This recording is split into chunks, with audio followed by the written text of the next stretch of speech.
रामेश्वर गटकळ यांचे गटकळ करिअर अकादमी स्पर्धा परीक्षा मार्गदर्शन केंद्र नवीन पोलीस भरती 29 जूनपासून सुरू. Satona road, Selu. Gatkal career academy.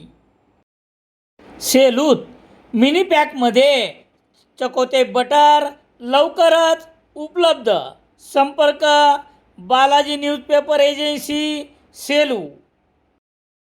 Selu शहरात माहिती अधिकारात विचारण्यात आलेली माहिती न देणे सेलू तहसील कार्यालयाच्या जनमाहिती अधिकाऱ्यास चांगलेच महागात पडले आहे. या प्रकरणी राज्य माहिती आयोगाच्या छत्रपती संभाजीनगर खंडपीठाने 25,000 रुपयाचा दंड ठोठावला आहे. याबाबतची अधिक माहिती याप्रमाणे. सेलू येथील ज्ञानेश्वर राऊत यांनी सेलू तहसील कार्यालयातील संजय गांधी निराधार योजनेसंदर्भात 2 वर्षापूर्वी माहिती अधिकार अर्ज केला होता. मात्र राऊत यांना विविध मुदतीत माहिती देण्यास जनमाहिती अधिकारी यांनी माहिती उपलब्ध करून दिली नाही. त्यानंतर द्वितीय अपीलात संधी देऊनही सुनावणीस उपस्थित न राहता जनमाहिती अधिकारी यांनी आपली बाजू मांडली नाही.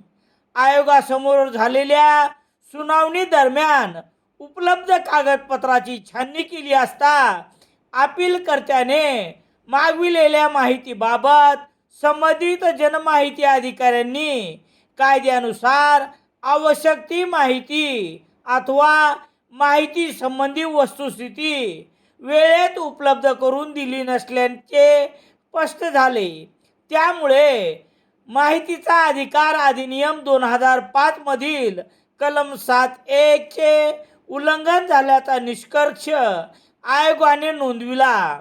या प्रकरणी माहितीचा अधिकार अधिनियमातील कलम 20(1) अन्वये संबंधित जनमाहिती अधिकारी तथा तहसील कार्यालय सेलू यांच्यावर 25,000 रुपयाचा कमाल दंड आकारण्याचा निर्णय आयोगाने घेतला आहे.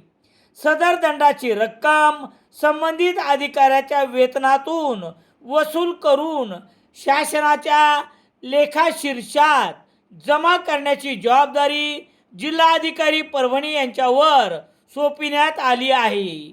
हा आदेश सोमवार 27 जुलै 2026 रोजी जारी करण्यात आला असून माहितीचा अधिकार कायद्याच्या अंमलबजावणीत हलगर्जीपणा करणाऱ्या अधिकाऱ्यांना हा निर्णय चांगलाच धडा ठरणार असल्याची चर्चा सेलू शहरासह प्रशासकीय वर्तुळात सेलू शहरात होत आहे. सेलू शहरात सर्व प्रकारचे दैनिके घरपोच मिळण्यासाठी संपर्क Balaji newspaper agency, bus stand, Selu.